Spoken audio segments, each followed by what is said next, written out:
మనం అరుణాచలం కొండ పైన ఉన్నాం. పై ప్రాంతం వరకు కూడా చేరుకున్నాం. ఇక్కడ నుంచి చూస్తే ఆ టాప్ వ్యూలో మొత్తం అరుణాచలం, అలాగే ఇక్కడ గోపురాలన్నీ కూడా దేదీప్యమానంగా కనువిందు చేస్తున్నాయి. ప్రధానమైన రాజగోపురం అంతెత్తులో ఉండగా మిగిలిన గోపురాలతో సహా ఇక్కడ మొత్తం 9 గోపురాలు ఉన్నాయి.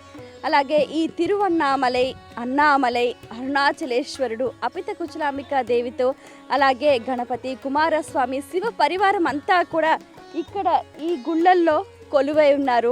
అశేష భక్త జనాలని అనుగ్రహిస్తూ ఉన్నారు. ఇలా ఈ పుణ్య ప్రదేశంలో ప్రతి ఒక్క ప్రజలు కూడా ఈ కొండపైకి ట్రెక్కింగ్ చేయడం ద్వారా ఎన్నో రకాల ప్రయోజనాలు ఉన్నాయి. ఫస్ట్ ఏంటంటే మనం నిత్యం ఉరుకులు పరుకుల జీవితంలో మానసిక ప్రశాంతత అనేది కరువైన నేపథ్యంలో ఇలాంటి ప్రశాంతమైన వాతావరణంలో కాసేపు గడిపితే చాలు, అసలు ఎన్నో రోజులకి సరిపడా అంత మనశ్శాంతి లభిస్తుంది. సెకండ్ థింగ్ ఏంటంటే స్వచ్ఛమైన గాలి మనం పీల్చుకోగలుగుతాం. థర్డ్ ఏంటంటే ఇప్పుడు మనం వస్తున్న ఈ కొండ దారి, ఈ మార్గం అంతా కూడా మనకు ఎన్నో ఔషధి గుణాలతో నిండిన మొక్కలు ఉన్నాయి. వాటి గాలిని పీల్చుకుంటే రోగనిరోధక శక్తి పెరుగుతూ ఉంటుంది. అలాగే ప్రకృతితోటి మనం సహజీవనం చేస్తూ ఉంటే ఎంత అందంగా ఉంటుంది. అసలు ఈ గ్రీనరీ చుట్టూ కూడా ఇలా చూస్తూ ఉంటే ఎంతో అద్భుతంగా ఉంది.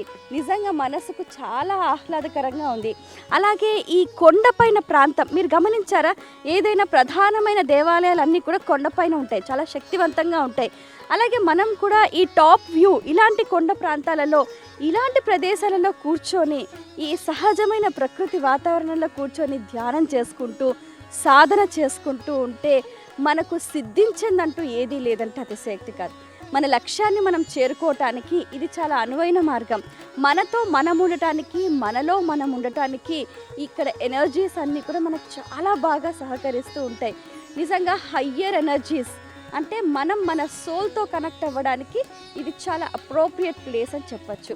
ఇలాంటి హిల్ ప్రదేశాలలో ఈ అరుణాచల కొండ అనేది నిజంగా చాలా అద్భుతమైన కొండ. ఈ కొండ ప్రాంతానికి గమనిస్తూ ఉంటే చిన్నపిల్లలు, ముసలి వాళ్ళు అనే తేడా లేకుండా అందరూ వస్తున్నారు. నాకే ఆశ్చర్యం అనిపిస్తుంది. మనుషులే కాదండోయ్, జంతువులు కూడా పోటీపడి మరీ ఇక్కడ ఈ ప్రాంతంలో సంచరిస్తూ ఉన్నాయి. ఇవి కనిపించేవి మాత్రమే. కనిపించని గుప్త యోగులు, ఋషులు ఇక్కడ నిత్యం గిరి ప్రదక్షిణ చేస్తూ ఈ కొండపైన సంచరిస్తూ ఆ సదాశివుల్లో లీనమవుతూ ఉన్నారు. మరి అటువంటి ఆధ్యాత్మికమైన అద్వితీయమైన శక్తిని మనం కూడా సొంతం చేసుకుందాం. ఇంకా మరెన్నో ప్రదేశాలు చూద్దాం పదండి.